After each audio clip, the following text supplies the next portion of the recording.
Hola queridos amigos, el capítulo 5 del libro de Daniel nos enseña de la libertad humana. Dios nos creó libres para amar, libres para seguirle, libres para servirle. Dios nos creó con la libertad de poder decidir entre el bien y el mal.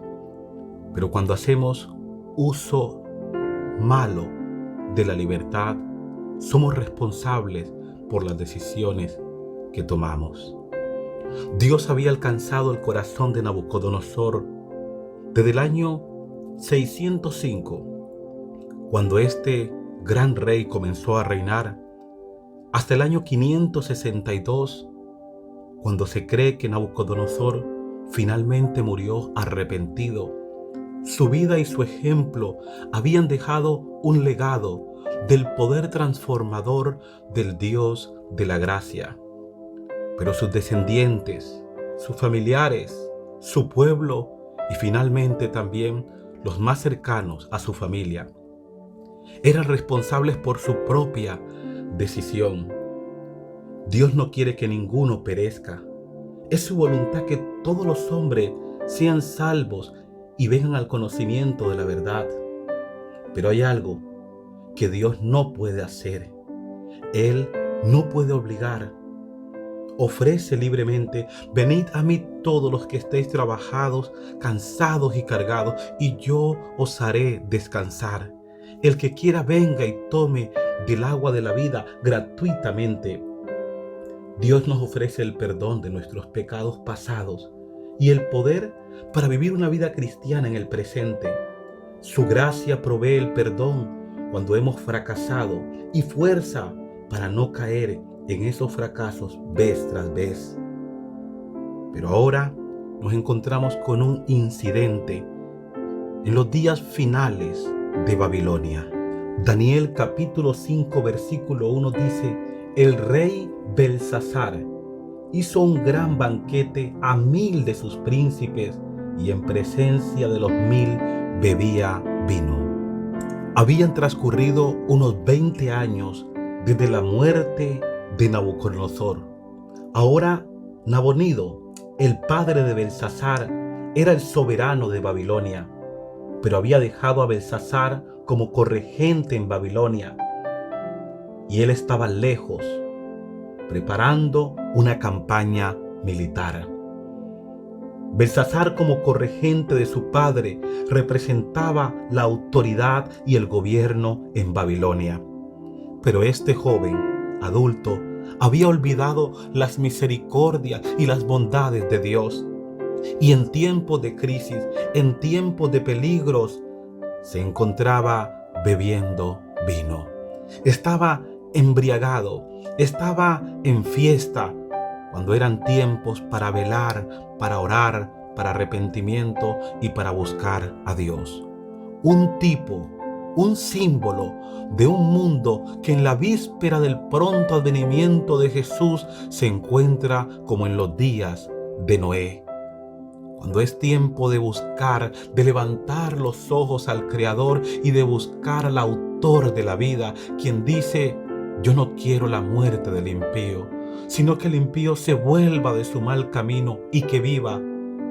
Volveos de vuestros malos caminos, ¿por qué moriréis? El corazón de Dios suspira, anhela perdonar nuestros pecados y limpiarnos de toda maldad. En tiempos de guerras, de crisis y de peligro, Belsasar se quedó en Babilonia, a unos 55 kilómetros al sur de Sipar, confiado en sus fortificaciones, en las inexpugnables murallas. Fue en estas circunstancias que los ejércitos medo y persa sitiaron la ciudad de Babilonia. Era una necesidad incesante realizar una búsqueda de Dios como los habitantes de Nínive.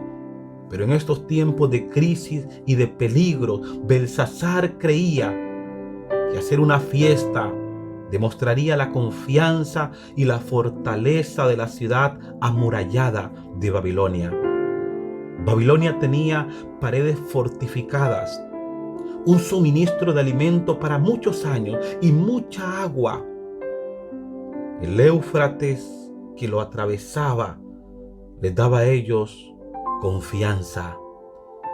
Pero no hay seguridad en nada que sea humano o terrenal. La seguridad debe estar puesta en el autor de la vida. Pero ellos confiaban en las fortificaciones, en el agua que les suministraba, y estaban confiados en lo terrenal. Y todo lo terrenal se puede mover. Era momento de peligro. No es tiempo para estar festejando de manera desmedida, envueltos en la lujuria, en los caprichos, en la idolatría. Habían perdido la razón por la embriaguez. La Babilonia espiritual del tiempo del fin en la cual vivimos está embriagada también. La Babilonia tiene un cáliz con el vino de mentiras engañosas y el mundo duerme en su engaño mortal. Proverbios 21 dice que seguir el camino de la bebida y del alcohol es engañoso. Las vasijas sagradas de nuestro cuerpo es un templo en el cual debe morar el Espíritu del Señor. El versículo 2 del capítulo 5 nos muestra la rebelión abierta a la voluntad soberana del Creador. Belsasar, con el gusto del vino, mandó que trajeran los vasos de oro y de plata que Nabucodonosor, su padre, había traído del templo de Jerusalén, para que bebieran de ellos el rey y sus grandes, sus mujeres y sus concubinas. Queridos amigos, al iniciar el capítulo 5 de Daniel, vemos un gran salón de fiesta con 1000 invitados. Los reyes en el mundo antiguo eran reconocidos por sus banquetes espléndidos. Pero en todo el capítulo se denomina a Nabucodonosor el padre de Belsasar, refiriéndose al hecho de que la madre de él, o sea, de Belsasar, fue probablemente la hija de Nabucodonosor. Recordemos que la palabra padre en los idiomas semíticos puede referirse a cualquiera de sus antepasados o predecesores, no solo al padre real. Por ejemplo, hablamos del padre Abraham. Hablamos de que Saúl era el padre de Menfiboset, pero Menfiboset era hijo de Jonatán. Cristo fue llamado hijo de David porque pertenece a su linaje. Esta historia, que está ocurriendo unos 20 años después de la muerte de Nabucodonosor, tiene algo que decirnos. Debemos entender el mundo en el cual la Biblia fue escrita y debemos ver cómo Dios obra para salvar, para redimir y para restaurar. Debido a su insensatez y debilidad de Belsasar, nieto de Nabucodonosor, la orgullosa Babilonia iba a caer. Él sabía que por decreto divino su abuelo había sido desterrado de la sociedad de los hombres. Conocía el testimonio de su abuelo, de lo que Dios había obrado, de cómo Dios lo había perdonado. Pero ahora Belsasar, arrogantemente y en tiempo de crisis, desafía al soberano. Cuando en el año 539 a.C., Ciro, el rey persa, marchó contra Babilonia, el rey Nabonido de Babilonia se enfrentó con sus fuerzas en Opis, sobre las márgenes del río Tigris. En un intento por evitar que Ciro cruzara el río, los babilonios fueron desastrosamente derrotados. Y para octubre del año 539, Ciro tomó Sipar, de acuerdo con las crónicas babilónicas, y Nabonido huyó hacia el sur. Y ahora Ciro, con su ejército, los medos y los persas, están acampando cerca de Babilonia, con el deseo de tomarla. Pero dentro de la ciudad de Babilonia, sus habitantes se encuentran y creen que están seguros. El versículo 4 nos dice: bebieron vino y alabaron a los dioses de oro y plata, de bronce, de hierro, de madera y de piedra. ¿Pero por qué trae los vasos preciosos y sagrados? Al usar los vasos del templo en una orgía, en un festín de rebelión, su intención es recordar que Babilonia ha vencido sobre Jerusalén. La adoración a los dioses de oro, de plata, de bronce y de hierro en el versículo 4 son los mismos metales de la estatua y en el mismo orden del capítulo 2 de Daniel. El orgullo y la orden de Belsasar al ordenar traer los vasos de la casa de Jehová, no importa cuán ebrios hubiera estado el rey y sus invitados, rápidamente se volvieron sobrios cuando vieron los dedos de una mano de hombre que escribía un mensaje en la pared. De repente el bullicio se detuvo y un silencio sepulcral embargó la sala. El joven había rechazado al Dios de su abuelo, había rechazado la autoridad y la soberanía del Creador. Aquí tenemos un tipo del cuerno pequeño del capítulo 8 de Apocalipsis capítulo 13, que desafía y ataca a Dios como Belsasar y actúa en forma semejante cuando intenta cambiar los tiempos y la ley, cuando intenta tomar la adoración que le corresponde a Dios, cuando se levanta contra todo lo que se llama Dios o es objeto de culto. Belsasar ahora, después de haber traspasado los límites de la libertad, sufre las consecuencias de su desvío, él y todos los que le acompañan. Esta fiesta resulta ser la última para Belsasar. Es la última noche de Babilonia, una noche de idolatría, pero una noche de juicio. Amados amigos, somos idólatras nosotros también hoy, cuando intentamos buscar la felicidad lejos de Dios. Somos idólatras cuando pensamos que en un centro comercial, en un aparato electrónico, podemos encontrar la autorrealización de nuestra vida. Somos idólatras como Belsasar cuando damos la espalda al Creador. Somos idólatras cuando creemos que los estallidos publicitarios, las cosas materiales o el placer terrenal nos dará aquello que nuestra alma anhela.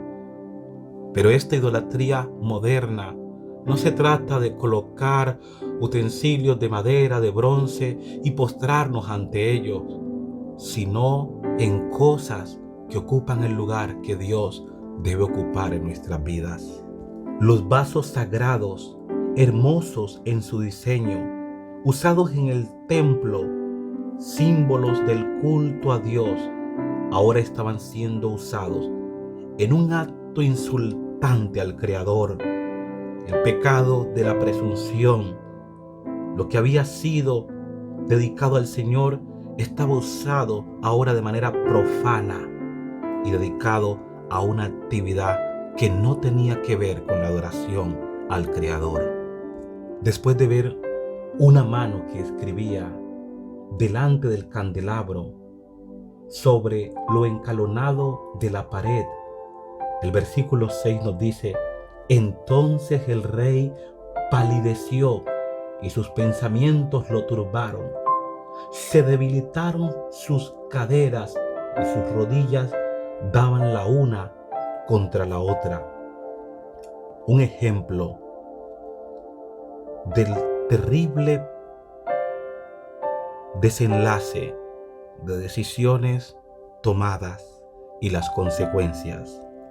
La confusión de Belsasar y sus nobles artesanos debe de haber sido terrible.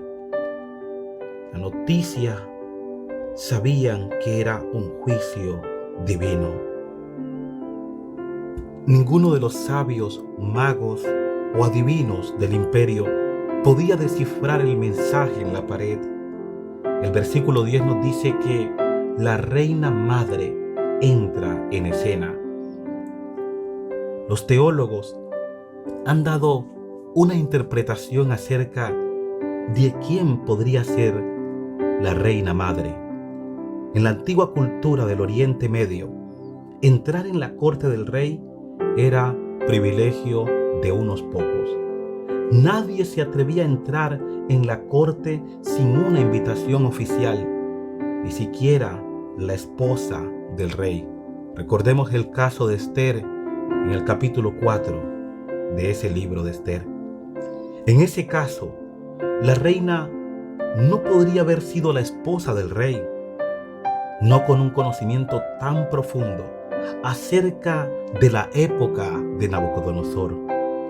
Tampoco habría podido ser la esposa de Nabonido, la madre de Belsasar, ya que esta última residía en otro lugar. En efecto, la reina no debió haber sido otra, según algunos teólogos, que la esposa del mismo Nabucodonosor, identificada por Heródoto como Nitocris, y como lo afirma el autor Duncan, como representante de su fallido esposo, la reina madre recibía todo el respeto debido. Queridos amigos, era obvio que había un poder sin ser invitado y estaba presente en la fiesta, y ese era el que había escrito con su mano sobre la pared. La escritura tenía un tamaño tal que inevitablemente todos la veían. En la Biblia, cuando se escribe, una mano escribe sobre la pared o sobre algo, generalmente lo hace en un contexto de juicio. Belsasar percibe que la inscripción trae un juicio sobre sí. La escritura en la pared ahora está relacionada con un mensaje del Creador, el juez divino sobre la tierra. Daniel fue llamado para interpretar la escritura en la pared, pero le muestra al rey 3 cargos, es decir, hay una escena de juicio, pero el rey va a saber las razones por las cuales este juicio divino ha venido. Dios no es arbitrario. Primero nos ofrece la gracia, el perdón, el anhelo de salvarnos y rescatarnos. Pero luego también Dios investiga, revisa y finalmente, cuando la mano extendida para salvarnos no es tomada por el pecador, los juicios de Dios son inevitables. En primer lugar, Nabucodonosor se había arrepentido, pero Belsasar había ignorado la experiencia de Nabucodonosor. En segundo lugar, usó los vasos sagrados del templo. Y en tercer lugar, se olvidó de darle la gloria al Creador. Aunque Belsasar conocía de primera mano lo que había sucedido a su abuelo Nabucodonosor, no había aprendido por experiencia propia el arrepentimiento. El rey no tenía excusa. Belsasar ahora no tenía una elección. Cabe resaltar que Daniel no estaba en servicio activo. Daniel estaba, por decirlo de una manera moderna, jubilado, pero el profeta seguía mirando los acontecimientos alrededor. Daniel probablemente tenía unos 80 años y ahora estaba allí mirando el escenario mundial conocía la revelación de Dios, conocía las profecías y sabía que un evento profético estaba por venir, la liberación de su pueblo del cautiverio. Daniel va a interpretar el grafiti divino. Mene, Mene, Tekel, Uparsin. Mene significa contado, porque los días del rey Belsasar habían sido ahora contados y Dios había decidido ponerle término. Tekel significa pesado. La vida y los actos de Belsasar habían sido puestos en un platillo de la balanza, por así decirlo, y la ley de Dios en otro. Desafortunadamente, el lado de Belsasar fue hallado falto. Pérez significa quebrado o dividido. El reino estaba a punto de ser quebrado y dado a los medos y a los persas. El mensaje era claro y específico. Cuando Dios había ya determinado este juicio, el Señor había tenido misericordia y bondad para salvar al rey Belsasar, pero éste no se dejó salvar por la gracia divina. Querido amigo, si nuestras vidas, como la de Belsasar, fueran puestas en una balanza, nuestra vida de un lado y la gracia y la ley de Dios en otro, ¿obtendríamos un mejor resultado? ¿El sueño de una muchedumbre redimida por Jesús? ¿O estaríamos separados? Un día, querido amigo, en el cielo se dirá: consumado es. Y en la tierra la vida va a continuar, pero se ha dicho: consumado es. Y qué triste es que algunos digan: no estoy listo. ¿Por qué no estás listos? Porque no hemos aceptado la provisión de la gracia. Hoy es un tiempo para aceptar la gracia perdonadora de Dios. Hoy es un tiempo para buscar al Creador. Hoy es un tiempo para perdón. Hoy es un tiempo de restauración. Hoy es un tiempo donde tenemos el don de la vida, un nuevo amanecer para comenzar con Jesús. Una autora inspirada escribe lo siguiente: vi un ángel de pie con una balanza en la mano que pesaba los pensamientos y el interés del pueblo de Dios, especialmente de los más jóvenes. En un platillo estaban los pensamientos e intereses que tendían hacia el cielo. En el otro se hallaban los pensamientos e intereses terrenales. ¿Cuáles eran los pensamientos terrenales? Lecturas de cuentos, pensamientos dedicados a las cosas materiales, al vestido, la ostentación, la vanidad y el orgullo.